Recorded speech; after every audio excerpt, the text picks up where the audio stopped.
예, 뭐 제가 뭐 따로 오리엔테이션을 드리지 않겠습니다. 제가 맡은 과목에 대해서만 잠깐 하면요. 자, 제가 맡은 과목 두 과목이 있는 거죠. 부동산 세법하고 부동산 공시법.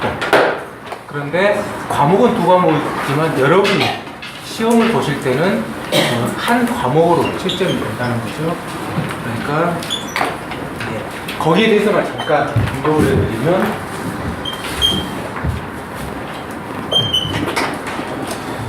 이제 부동산 공시법이라고 해가지고요. 이 공시법이 또 두 과목으로 나눠집니다. 지금 이제 뭐 법률이 좀 바뀌었지만 쉽게 땅을 기록하는 법, 그리고 부동산 등기법, 이렇게 두 과목으로 나눠지고, 또 다른 과목은 부동산 세법이 되겠습니다. 자, 그러니까 법은 크게 세 가지 법인데, 이게 전체로 해가지고 40개의 문제가 나오고요. 그리고 여기 각 법당 12문제, 12문제, 그리고 이게 16문제, 이렇게 지금 40문제가 나오게 되어 있고, 자, 뭐 1, 2월 달에는 뭐 부동산 공시법을 먼저 시작하고 세법을 했더니, 뭐 나중에 세법을 하게 되면 공시법을 다 잊어버리게 되더라고요. 그래서 3, 4월 달 강의에서는 이제 격주로, 그래서 오늘 공시법, 다음 주 세법, 이렇게 해가지고 이렇게 40문제를 하게 될 것 같아요. 자, 뭐 항상 그렇지만 우리 시험은 이제 40점을 넘기고, 그리고 이제 60점을, 세 과목 합계 60점을 맞으면 합격을 하시게 되거든요. 그런데 이제 과목은 세 과목인데 난이도가 굉장히 차이가 납니다. 그러니까 이게 굉장히 난이도가 높은 공시법이 아주 어려운 과목이에요. 그러니까 등기법이 여러분들이 배우고 있는 민법을 잘 하시고 그리고 와도 쉽지 않은 게 등기법입니다. 자, 거기에 비해서 세법은 물론 조금 낯설긴 하지만 그래도 나오는 것들이 딱 정해지니까 좀 할만해요. 그리고 색에 비해서 난이도가 이게 좀 제일 작습니다. 그러니까 우리가 만약에 이제 일정 수준에 내가 공부해서 맞출 수 있는 정도의 점수가, 이제 지적법은 조금 12문제에서 10개 정도까지는 가능합니다. 그리고 등기법은 한 내가 절반 정도. 그리고 이제 세법은 한 10문제 정도.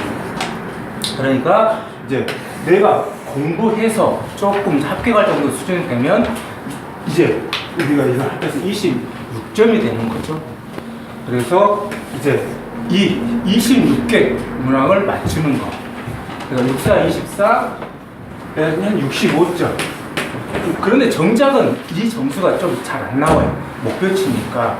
그래서 한 2개 정도 빼면, 두 개 정도 빼거나 좀 한두 개 더 빼면, 그래서 이제 보통 이 과목에서는 한 그래도 55점 정도를 이제 조금 노리는 게 가장 현실적인 점수가 되겠습니다. 그리고 이제 다른 과목에 공법은 좀 더 전체적으로 더 어렵고 양이 많으니까 보통 그게 50점. 그러니까 부조가 15점은 이제 다른 중개사법에서 여러분들이 좀 보완해 주시면 되겠죠. 그래서 그게 이제 한 65에서 70점 정도, 70점 정도. 조금 부족하니까 70점, 60점, 55점. 이 정도 여러분이 잡아주시면 여러분들이 원하는 합격을 할 수가 있습니다. 그러니까 우리가 80점 맞는 공부가 아니라 기본적으로 특히 저도 사실 공부를 그렇게 오래 하고, 그리고 이제 또 막판에는 이제 법무사 시험까지 공부를 해가지고 그때 등기법을 많이 했어요. 그럼에도 불구하고 등기법이 참 기술적인 과목이라 쉽게 암기가 잘 안 되는 과목이기도 합니다. 그러니까 뭐 그런 것들, 뭐 이런 정도 점수 우리가 이제 크게 두 파트, 그리고 이제 공시법은 두 과목. 그 중에서도 이제 페이지 양으로 보면 지적법이 몇 페이지 안 되거든요. 그래서 이제 또 좀 진도를 등기법이 좀 맞출까도 생각을 했는데 그럴 필요는 없는 것 같아요. 쉬우니까 더 확실히 잘해서 여기서 필요한 10문제 정도를 확실히 맞는 것이 가장 기본적인 수험 전략이 될 것 같긴 합니다. 그래서 이제 항상 이제 뭐 등기법을 알려면 뭐 등기법 자체만 해도 안 되고 그래도 3, 4월 달까지는 그래서 여러분들이 민법을 더 중점적으로 기본 이론을 닦고 거기 특히 이제 물권법 같은 것들을 잘 해두시면 그것과 연결이 돼서 공부를 하게 되겠죠. 자, 그리고 이제 일단 뭐 이 시간에는 이제 부동산 공시법이 되니까 이제 공시법에 관한 내용을 하면 공시라고 하는 것은 이제 널리 알린다는 의미를 갖고 있습니다. 그러니까 뭘 알려주는가? 부동산에 관해서 알리는 것이죠. 따라서 부동산은 이제 뭐 민법적 정의는 뭐 토지 및 그 정착물이라고 정의가 되어 있지만 이제 우리는 그 정착물에 다 알릴 필요는 없고 이 부동산의 큰 대표적인 것이 토지와 건축물이 되겠습니다. 그래서 그 토지와 건축물을 알려주는 방식. 그런데 그 알려주는 방식이 두 가지가 있습니다. 자, 이제 여러분들이 이제 법의 세계로 들어오셨으니까 이제 여러분들이 이제 기본적인 관념이 우리 사회 현상에서 발생하는 사실적인 문제. 자, 이제 제가 쓰고 있는 것은 이건 분필이죠. 이건 분필이라는 사실입니다. 그런데 이 분필을 내가 그대로 쓰면 쓰기가 불편해요. 그래서 좀 쓰기 편하라고 이런 도구를 만듭니다. 그러면 나는 내 입장에서는 그냥 분필을 쓰는 것과 여기에 끼워서 쓰는 것은 다르다는 거죠. 그러니까 우리는 모든 주위에 있는 현존하는 물체와 우리가 가지고 있는 느낌을 가지고 판단하는 작용이 있습니다. 그 판단의 방법은 도덕적인 판단, 종교적인 판단, 자기 자신의 개인적인 판단, 그리고 국가가 일정한 규율을 정하는 법적 판단. 그런 판단들을 작용하고, 그리고 이제 우리가 배우는 것은 개인적인 거나 종교적인 거나 도덕적인 것이 아닌, 이제는 법이 정하는 기준을 가지고 그 판단을 하는 거죠. 그래서 우리가 그것을 규범이라고 합니다. 그리고 그 규범, 판단의 작용을 하는 것을 규범이라고 하고, 그 규범 중에서 우리가 배우는 것이 바로 법적 판단이에요. 자, 그리고 그 법적 판단 중에서 일정한 민법학에서 말하는 권리 의무 관계를 주어지는 판단이 우리가 공부를 하게 되는 거죠. 그래서 자, 그래서 결론적으로 우리가 사실과 법의 판단 중에 권리 의무 관계를 이제 정리하고, 그래서 여러분들이 관념적으로 기본적인 관념으로 사실과 권리라는 부분을 구별을 좀 해주시면 되겠습니다. 자, 그러니까 다시 말하면 좀 결론을 내려보면, 자, 이건 책이죠. 이건 책이라는 또는 서브집이라는 이것은 사실적인 문제입니다. 자, 이제 이걸 법적 판단으로 하면 이 책은 누구 건가요? 강사 거죠. 자, 여러분 앞에 놓인 책은 누구 건가요? 여러분 자신의 것이죠. 이게 바로 법적 판단, 그리고 그 판단의 대상이 누구 것이냐고 하는 걸 우리가 이제 법에서는 소유, 그리고 그것을 가지고 있는 것을 소유권이라고 붙여줍니다. 자, 뭐 이제 민법에서 공부하셨겠지만, 자, 잠깐 죄송합니다. 자, 이거 누구 거냐라고 할 때는 여기 앞에는 학생, 수강생 것이죠. 하지만 누가 갖고 있어요? 가지고 있냐라는 것을 판단할 때는 다른 개념을 갖고 있죠. 점유라고 하는 개념. 이러한 판단을 권리 의무 관계에서 하는 거죠. 자, 지금은 제가 그냥 무단으로 갖고 왔죠. 허락 없이 갖고 왔어요. 직접 허락을 안 받고 가져오면 우리가 이제 다른 형법적인 판단으로는 절도라고도 명명할 수가 있습니다. 그런데 이제 나는 이제 양해해 줄 걸로 알았기 때문에 이제 그것은 다른 이제 형법적 판단으로 이제 뭐 어떤 그 개념을 사용하게 되는 것이고. 자, 우리가 배우는 것은 사적 판단을 쓰는 기본적인 권리와 의무.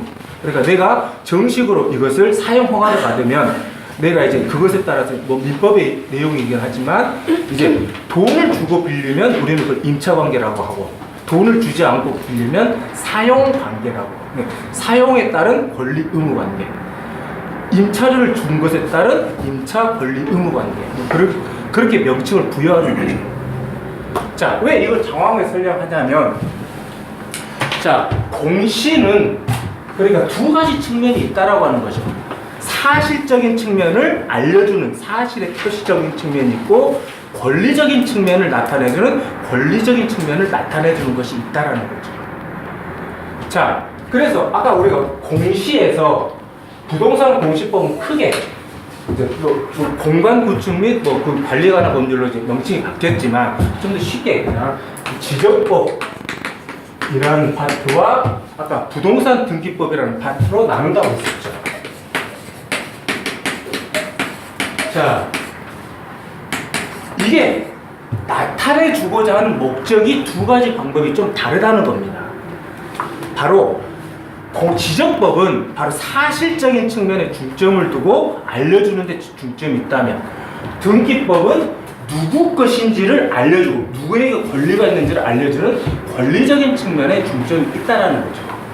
그러니까 같은 토지와 건축물에 관련되는 것을 알려주는 측면은 똑같지만 중점적으로 다르다는 겁니다. 그러니까 나중에 적는 방법이 다르니까 두 개가 충돌할 경우가 있겠죠. 그렇다면 이거 권리적인 측면에서는 이쪽에서 우선권을 들어주고 사실적인 측면에서는 이쪽에서 우선권을 들어준다는 거죠. 자, 그러니까 이제 여러분들이 이러한 법적 측면, 사실적인 측면. 자, 그래서 이제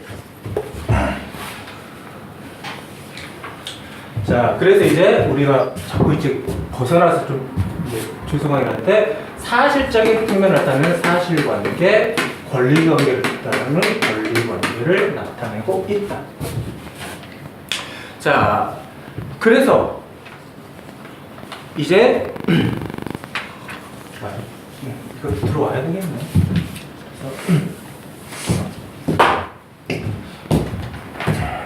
잘 안정돼가지고 그래서 이제 바로 사실관계를 나타내는 측면과 바로 이제 권리관계를 나타내는 측면 두 가지를 정리해 보면, 그래서 이제 부동산에 관해서 나타내주고 싶은 것이 바로 이제 알려주는 것, 바로 부동산 표시라고 합니다.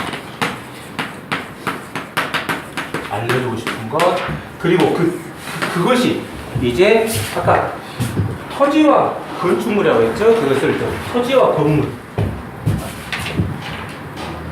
세법 하다 보니까 세법 하면 되겠습니다. 주택 건축물 하다 보니까 그냥 토지와 건물을 하면 되겠습니다. 그래서 이제 토지적인 측면을 알려주고 싶은 것이 있고 건물 부분을 알려주고 싶은 것이 있고, 따라서 이제 앞으로 계속 사용하게 됩니다. 그래서 지금 좀 잘 정리해 주시면 되겠죠. 그래서 토지에서는 소재, 지번, 지목, 면적, 경계 이 5가지. 그래서 소재, 지번, 지목, 그리고 면적, 경계 5가지를 중점적으로 표시를 하고 있고요. 그리고 건물에 대해서는 소재, 대지, 지번,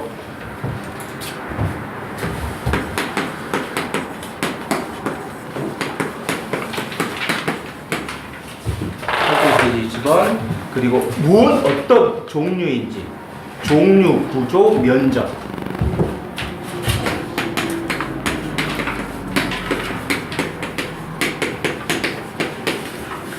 자, 그리고 권리관계는 이제 크게, 자, 내가 이것을 가지고 있느냐에서부터 항상 시작이 합니다.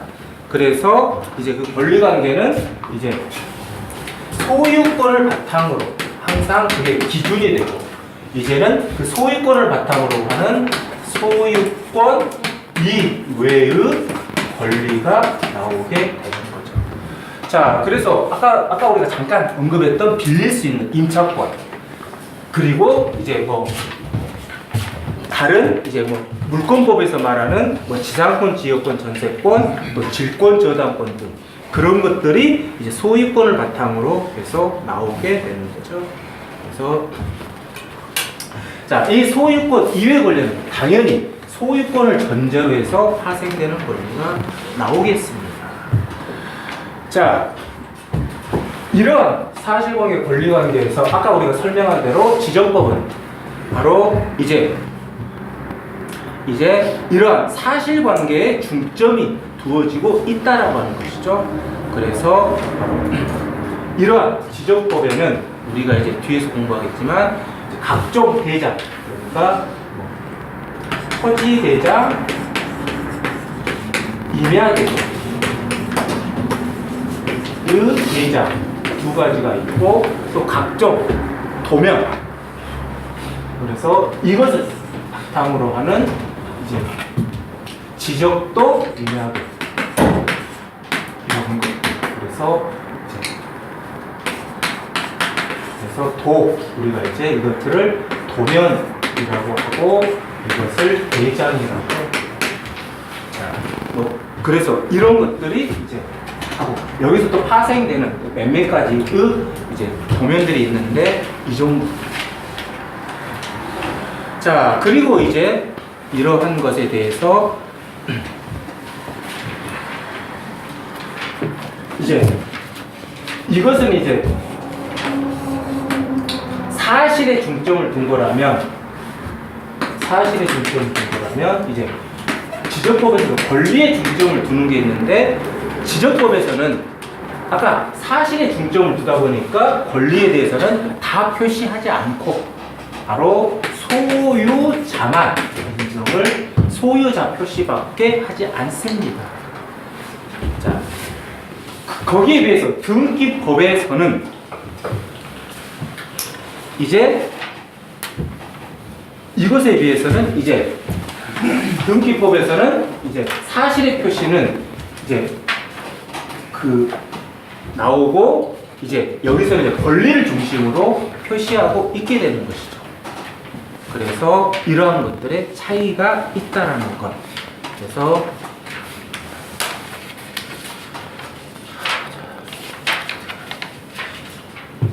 뭐 그러한 차이. 그래서 이제 공시법에서 이제 오늘과 다음 주, 원래는 한 다음 주 한 2시간이나 3시간 정도까지는 지적법을 하게 했는데 그냥 뭐 이번 주하고 다음 주는 다 지적법을 하도록 하겠습니다.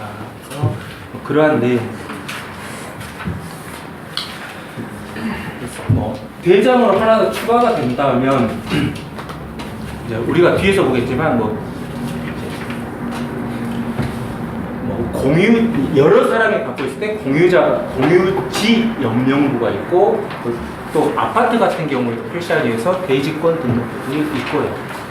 그리고 이제 이것들을 또 수치로 표현하는 경계를 좀 더 하고 싶어하는 경계점 좌표 등록부 등이 있습니다. 자, 그런 것들은 이제 뒤에서 지적 공부에서 이제 자세히 하기로 하겠고요. 자, 이제 교과서로 바로 들어가도록 합시다. 자, 이제 지적 총설 파트에서 이제 기본 개념을 항상 잘 해두셔야 되겠죠. 그러니까 이제 뭐 민법을 하셔서 알겠지만 우리가 이제 그 독일식의 체계를 갖고 왔습니다. 그러니까 하나의 사례를 가지고 푸는 영리식이 아니라 이제 우리 독일법은 하나의 개념 정리를 딱 합니다. 그리고 그 개념 정리를 이제 각종 많은 사례들의 총칙이라고 해가지고 앞에 공통점을 뽑아서 먼저 검토를 합니다. 그러니까 총칙 파트가 처음 하는 사람들한테는 굉장히 어려운 파트가 돼요. 그러니까 아무것도 모르는 상태에서 막연하게 관념적인 것을 잡고 가는 거죠. 그러니까 그런 것에 익숙하다면 괜찮지만 익숙하지 않다면 아 이런 것도 있더라고 그냥 슬쩍 넘어가셔도 괜찮습니다. 그리고 이제 그 뒤에 실제로 본 내용들을 공부하고 나서 다시 총칙을 갖고 오셔도 괜찮습니다. 그러니까 약간 많이 어렵다라면 그냥 약간은 이제 그 단어적인 것들만 좀 기억하시고 전부를 암기하실 필요는 없습니다. 이게 처음 공부하는 방법이. 그래서 처음부터 너무 암기하려고 하지 마십시오. 암기는 어느 정도 이해를 하고 이제 그것을 암기해야 내 것으로 되는 것이지 단순 암기는 신이 준 축복에 의해서 단순 망각으로 지태기로 빠져듭니다. 그러니까 조금 너무 이제 처음부터 단순 암기식 외워지지도 않는데 암기하려고 노력하지 마시고요. 그냥 처음에는 아 그런 말이 있다.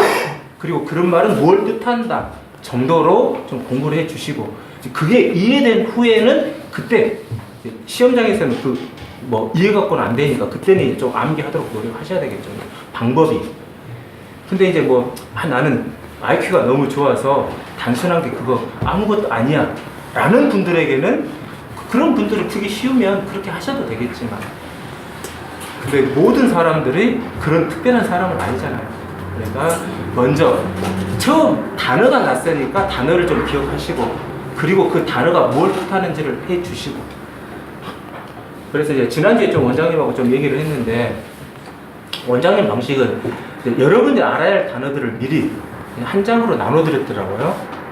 그래서 저도 그 방법을 써볼까 하고 고민을 했는데 저는 아직 그래서 저도 아마 이제 좀 한번 저 나름대로 고민을 해서 저도 이제 그 방법이 가장 처음 하신 분들한테는 단어가 낯서니까 그 단어들을 조금 익히기 위해서 그런 방법도 괜찮아 보이는 것 같습니다. 그래서 나름대로 좀 고민하고 있고 다음 주 세법이면 세법부터 할까 지금 하고 있는데 확실히 저한테 맞지 않은 옷이다 보니까 약간 조금 낯설어서 고민만 하고 있는 상태입니다.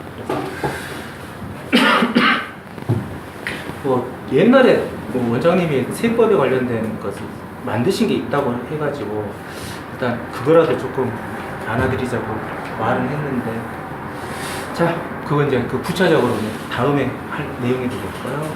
자 교과서로 들어갑시다. 교과서로 들어가시면 이제 8페이지 자 지적이 뭐냐 우리가 공부하고 있는 지적의 바람. 그래서 당연히 지면 땅지자고 땅에 그리고 옛날에는 호적법 그 적이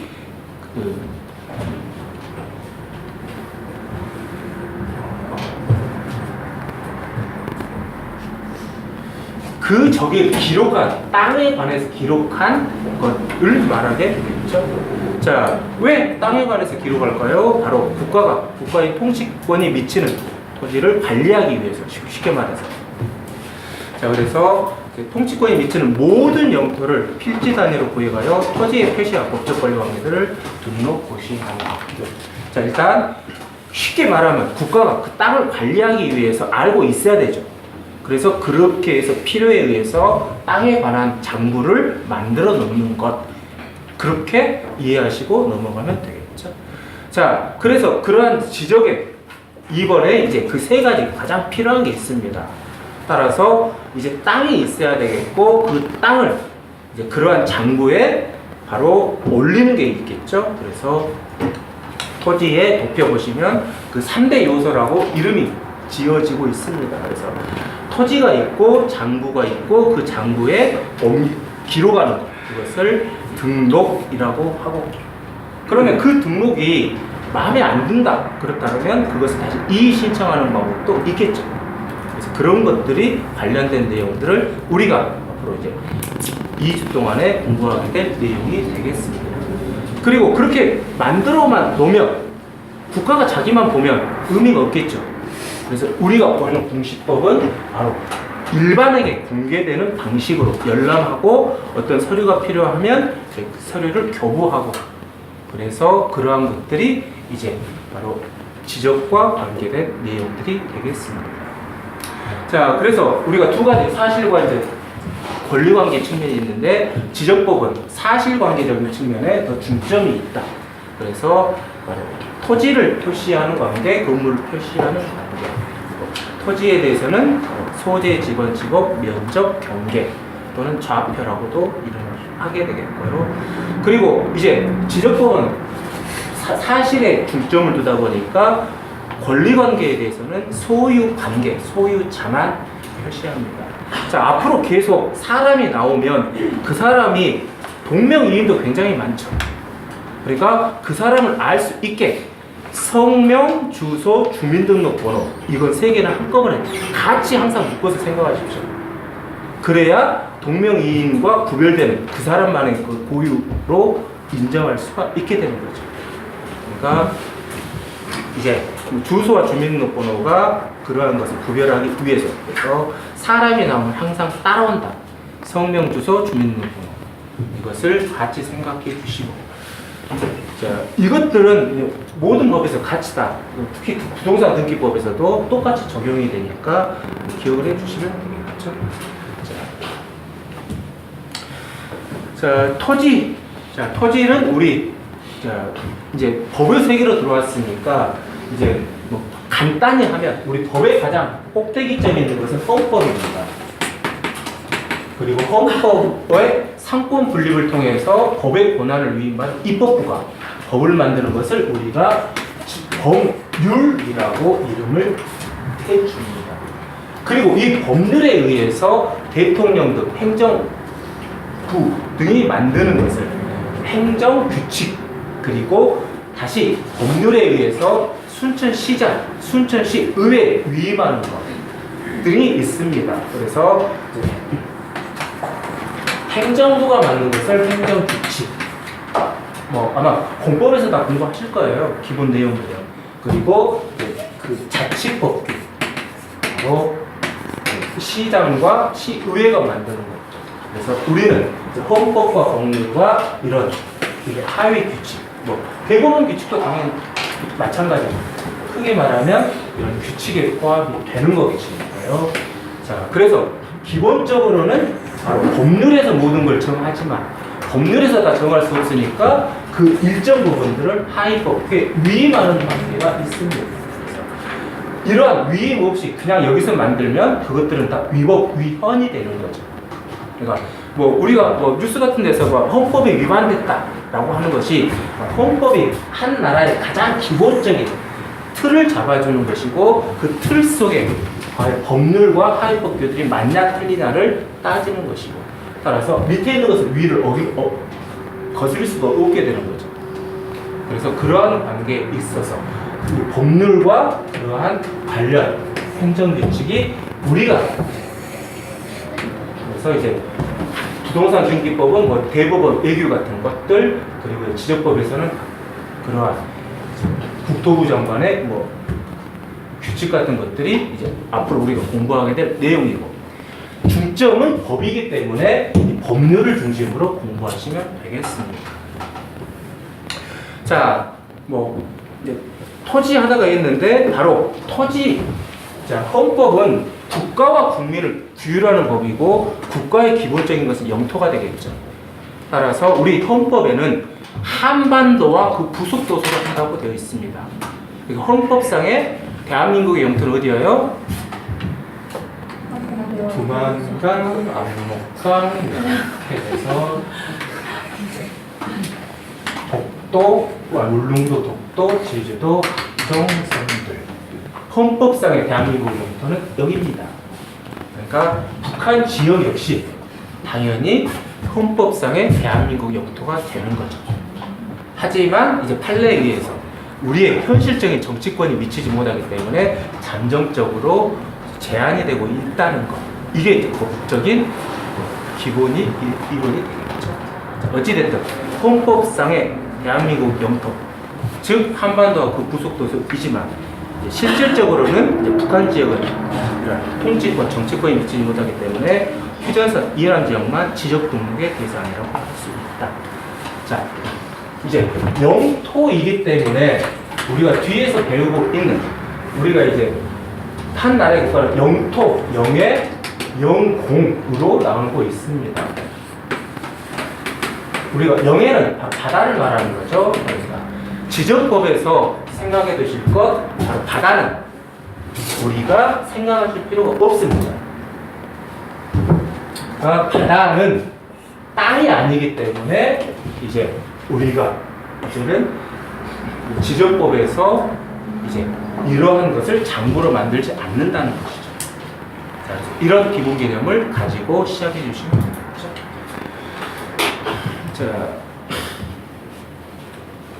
자, 그래서 모든 영토이기 때문에 이제 9페이지. 그래서 이제 뭐 사람이 살지 않든 무인도든지 국공유지는 사유지든지 과세대상 여부를 불문하고 모든 영토가 지적 등록의 대상이다. 하지만 바다는 영토가 아니라 영에 해당하므로 지적 등록의 대상이 될 수 없고요. 자, 이제 모든 영토는 이 두 가지 중에 하나에 꼭 들어갑니다. 그러니까 모든 영토를 이제 두 가지 중에 하나. 그러니까 토지 대장이든지 임야 대장이든지 둘 중에 하나는 반드시 있다는 것이죠. 그러니까 여러분이 이제 살고 있는 집에는 이제 토지 대장에 들어가 있겠죠. 그리고 이제 여러분이 어떤 그 산을 하나 가지고 있다. 그럼 그 산은 임야 대장에 들어가 있을 겁니다. 그래서 그러한 것들이 이제 지적도가 된다라고 생각하시면 되겠죠. 자, 그러한 토지가 있다 하더라도 여기에 기록을 해야 되겠죠. 그래서 바로 이제 이러한 등록을 하는 것, 그래서 등록은 토지에 관한 정보를 지적공부에 기록하는 행정처분이 되겠다. 자, 그리고 이제 지적공부, 이제 옛날에는 이제 장부에 다 이제 기록을 했죠. 그 장부를 보고 다시 복사해서 나눠주고. 그러다 보니까 그것들이 막 해집니다. 그래서 그것들을 다시 고쳐 옮기도 하는 작업을 하지만 이제는 다 컴퓨터 등의 전산화 작업이 되어 있죠. 그래서 이제는 맨 마지막, 그래서 이제는 정보 시스템에 의해서 다 이제는 지적 공부인 지적 파일로 다 그것을 작성하고 현재는 이걸로 쓰고 있습니다. 어찌됐든 지적 공부라고 하는 것은 이러한 사항을 기록한 장부라고 생각하시면 되겠습니다. 자, 뭐 기능 뭐 좋은 말이니까 보시면 되겠고요. 자, 지금도 지적법이라고 하지만 이제는 정확한 말은 아니죠. 우리가 쉽게 하기 위해서 지적법으로 했지만 이제 옛날에 그 우리 전 이 대통령에 의해서 아주 전국적인 국가적인 사업을 한 적이 있죠. 4대강 사업을 하면서 이제 그러한 것들을 이제 법령을 개정했습니다. 그래서 다른 법들, 측량법, 지적법, 수로오목법을 통합하는 것들을 이제 만들어서 했다가 다시 이제는 새로운 법으로 이제 10페이지 공간 정보의 구축 및 관리 등에 관한 법을 공구법 여러 가지로 이제 하고 있는데 그냥 옛날에 지적법이 훨씬 더 의미가 와닿죠. 그래서 계속 지적법이라고 말을 쓰고 있습니다. 그래서 이제 법령은 바뀌었지만 의미는 훨씬 더 이게 더 가까우고 또 법 이름은 바뀌었지만 내용은 하나도 바뀐 게 없어요. 그대로 사용하고 있으니까 그래서 기본적인 개념을 이제 뭐 봐주시면 되겠고요. 자, 지적에 관한 이념. 자, 이러한 것은 모든 연성을 이제 바로 국가가 관리한다는 거죠. 그것을 우리가 지정주의라고 이름을 붙여주고 있습니다. 그래서 두 번째 줄, 이러한 사항은 국가만이 결정한다. 자, 우리가 뒤에서 나올 겁니다. 지번을 누가 결정해요? 지목을 누가 결정해요? 면적을 누가 결정해요? 경계를 누가 결정해요? 그런 것들 나오면 누가 결정해요? 국가만이 결정한다. 네, 아까 말했죠. 그러니까 그 각 부분에 있던 것들을 다 뽑아서 원칙이라고 하고. 자, 이제 뭐 다른 법학에서도 다 설명을 했겠죠. 자, 우리가 그러니까 자, 사회에 100가지의 사항이 있습니다. 그런데 90가지가 서로가 이제 공통이 돼요. 그리고 이제 그 중에 10개가 이제는 이것과 약간 다릅니다. 그러면 우리는 법학에서 이 9가지가 일반적이라고 해서 이것을 원칙이라고 하고 이 10가지를 예외라고 이름을 붙여줍니다. 그러면 자, 우리는 원칙에 대해서 우리가 공부하는 방법이 그거예요. 원칙은 공통되는 이론 또는 이념을 갖고 있고 그리고 거기에 벗어나는 10가지의 사항을 우리가 그러니까 100가지 사항을 다 암기할 필요가 없다라는 거죠. 공부 방법이. 그래서 원칙에 해당되는 이론을 기준으로 잡고 그리고 거기에 벗어나는 10가지는 뭘로 해야 돼요? 암기를 해야 되겠죠. 또는 이게 왜 벗어나는지 이것도 역시 이론적으로 이해하시면 좀 더 100가지를 우리가 다 머릿속에 담을 수가 있을 겁니다. 그러니까 100가지를 이제 우리가 분류하고 이제 구분하는 것들이 참 많이 나옵니다. 그러면 내가 10가지를 확실히 알고 있어. 그럼 나머지 90가지 외울 필요 있어 없어요? 90가지는 왜 그런다는 이것만 알고 있으면 되는 거죠. 그러니까 내 머릿속에 들어가 있는 것은 뭐가 필요해요? 왜 이것을 나누는지 구분하는 이론에 따라서 왜 이게 원칙이 되는지 그리고 이 원칙에 벗어나는 10가지가 뭐가 있는지 그래서 이러한 크게 2가지 점을 갖고 있으면 외워야 될 100가지를 알게 된다는 거죠. 물론 예외가 10가지가 아니라 20가지도 있고 30가지도 있겠죠. 그럴 때는 좀 어려워질 수는 있겠지만 뭐 기본적인 내용으로서 여러분이 공부하실 기본 방법은 이런 방법이 취해져야 되겠죠. 그러니까 당연히 무엇이 옳은 건지 이러한 사항을 이제 여러분께서 기본적으로 틀을 잡고 공부해 주시면 되겠죠. 자, 그래서 이제 그러한 것들 기준 원칙을 먼저 왜 잡는지. 한데 여기는 국가만이 결정하기 때문에 예외 있습니까 없습니까? 없죠. 그래서 이제 우리가 이제 뭐 법학에서 항상 답이 들어가는 게 많이 있어요. 반드시 항상. 그러면 그게 거의 정답일 확률이 되게 높습니다. 법학에는 거의 원칙과 예외가 다 있거든요. 근데 반드시 항상은 예외를 부정하는 개념이니까 그게 틀려서 정답일 확률이 높은데 그렇지 않고 이런 경우도 있다라는 거죠. 그러니까 이런 상황도 조금 지금 이제 첫 시간이라 이런 문제를 좀 짚어서 좀 시간이 가긴 하는데요. 자, 그리고 자, 세법을 공부하신 분이 계시니까 우리 세법에서는 이제 무엇을 중점을 했어요? 형식과 실질을 따질 때 세법에서는 국가는 국민으로부터 돈을 뺏어야 되니까 형식은 안 따졌잖아요. 그래서 사실상의 상황, 사실상의 현황, 그러니까 실질적으로 따졌습니다. 근데 이 지적법은 뭐다? 그렇지 않다라는 거죠. 이거 지적법에 등록을 해야만 인정을 하는 겁니다. 그래서 여기서 지적 형식주의, 지적 등록주의라는 말이 나옵니다. 그래서 이제 답 체크하지 마시고요. 뒤쪽에 있죠. 지적 공부에 등록하는 형식을 갖추어야만 이제는 지적으로서 인정이 되는 거야.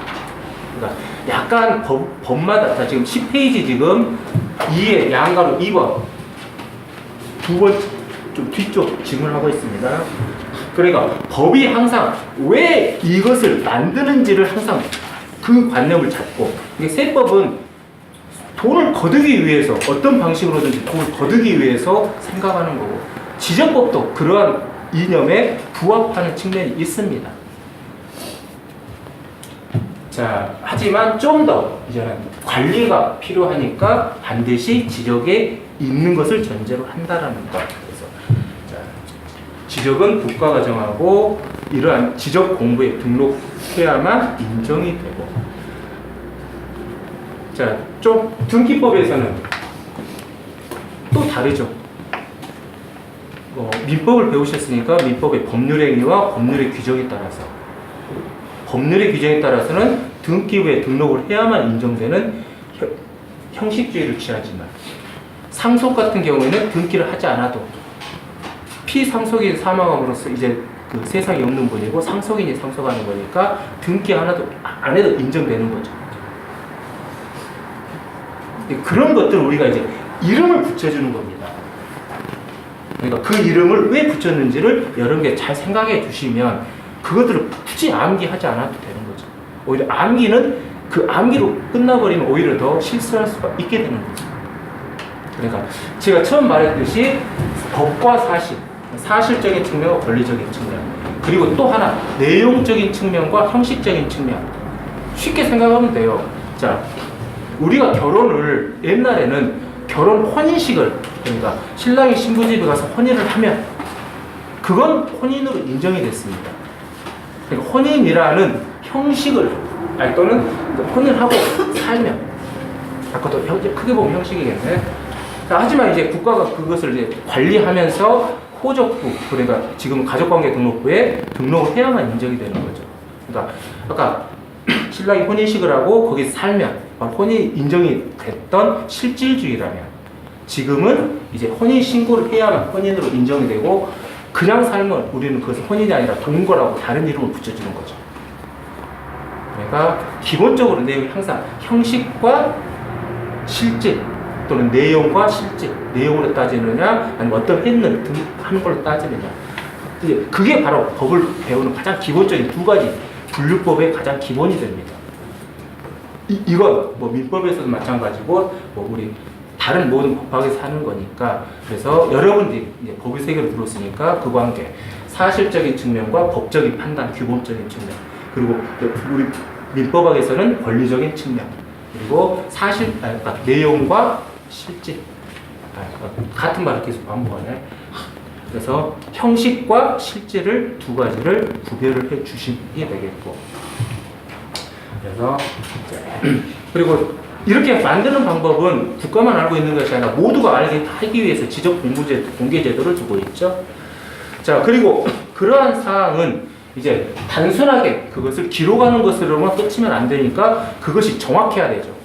그래서 그러한 사실을 이제 우리가 이 등기법과 관련된 겁니다. 등기법에서는 이제 어떠한 이제 서류만 갖추면 받아주는 형식적 심사주의에 비해서 우리 지적법에서는 실제 그 사실이 맞아야 되는 거죠. 그러니까 뭐 간단히 말하면 우리 옆집과의 공부가 이제 요런데 지적법에서는 이렇게 표시되면 안 되는 거죠. 그러니까 옆집하고 야 우리 그냥 귀찮게 이렇게 하지 말고 이렇게 하자라고 우리가 신청을 했다 하더라도 국가는 이러한 신청을 받아주면 안 되는 거죠. 국가는 조사해가지고 실질적인 생산에서 야 이거 엉터리인데 너희들 원래 이거잖아. 그래서 국가는 이것으로 심사를 해서 등록을 해줘야 된다. 그러니까 그러한 사실이 맞아야 등록을 합니다. 그래서 사실에 맞아야 되는 겁니다. 사실관계를 실질적으로 심사해서 그래서 이것을 실질적 심사주의. 지적 소관청이 사실관계 부합여부와 절차의 적법성을 확인하고 등록해야 된다. 그래서 조사하고 측량하는 방법이 있다. 그리고 이제 국가가 그걸 관리하기 위해서 직권으로 등록하는 이념을 채택하고 있다. 자, 옛날에는 이런 것도 시험이 나왔었습니다. 뭐 3대 이념, 5대 이념. 그래서 뭐 그냥 지적 앞에 들어가 있는 세 가지 국형공, 두 가지 뭐 실직들을 좀 쉽게 두 문자로 따라주면 되시겠고요. 자, 지적제도의 기능. 이제 시험 문제는 나오지 않지만 그냥 우리가 좀 이해하기 위해서, 혹시 요즘 뭐 여러분 드라마 좋아하시면 요즘 뭐 용용이 나르샤 저는 옛날 한참 보다가 요즘 안 보는데 거기서 뭐가 나옵니까? 정도전에 가장 추구하는 것이 사전 합파, 그 정전제를 취하기 위해서 국내 모든 토지를 조준인가요?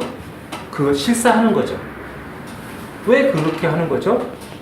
국가가 세수를 확보하기 위해서 그러한 토지 작업을 이제 파악하는 거죠. 그게 바로 여기서 말하는 세지적입니다. 국가가 그 토지의 면적대로 그 수확량을 가지고 하기 위해서 그러한 그 토지를 관리하기 위한 것이 세지죠. 자, 그런데 국가가 국민들한테 너무 돈 거두려고 하니까 좀 너무 속보이죠. 그래서 이제 12페이지, 야, 이제 국민들한테 말하면 너희들의 권리를 우리가 이제 사유재산권 파되니까, 현대사회에서 사유재산제를 기본으로 하니까 이제 너희들의 재산을 지켜주기 위해서 우리가 그것을 확인해 줄게 라고 해서 복지적, 바로 두 번째 가로 있죠. 토지 소유권을 보호한다는 목적으로 하는 겁니다. 하지만 속내는 뭐예요? 그걸 바탕으로 세금 거들려. 그러니까 우리가 그 관계를 좀 잘 해주시면 되겠죠. 자, 이제 이렇게 할 바에는 그 토지를 실체적으로 파악해서 모든 것을 파악해 주자. 그래서 이제는 통합지적, 경제지적으로 나아가지만 아직 우리나라는 2번 법지적의 단계에 머무르고 있습니다. 그래서 이제 조선시대 때 세지적, 이제 앞으로 미래 사회는 다목적 지적, 경제적 지적이지만 아직 우리 현대 사회에서는 법지적. 자, 그래서 법지적을 읽고 이제 시간이 좀 많이 된 것 같은데 법지적을 읽고 좀 첫 시간을 끝내도록 합시다. 그래서 자, 토지에 대한 사적 소유가 인정되면서 되면서 피치자의 관점에서 사유재산권의 한계를 밝힐 수 있도록 따라서 토지 소유권 보호 목적으로 토지의 경계 위치의 파악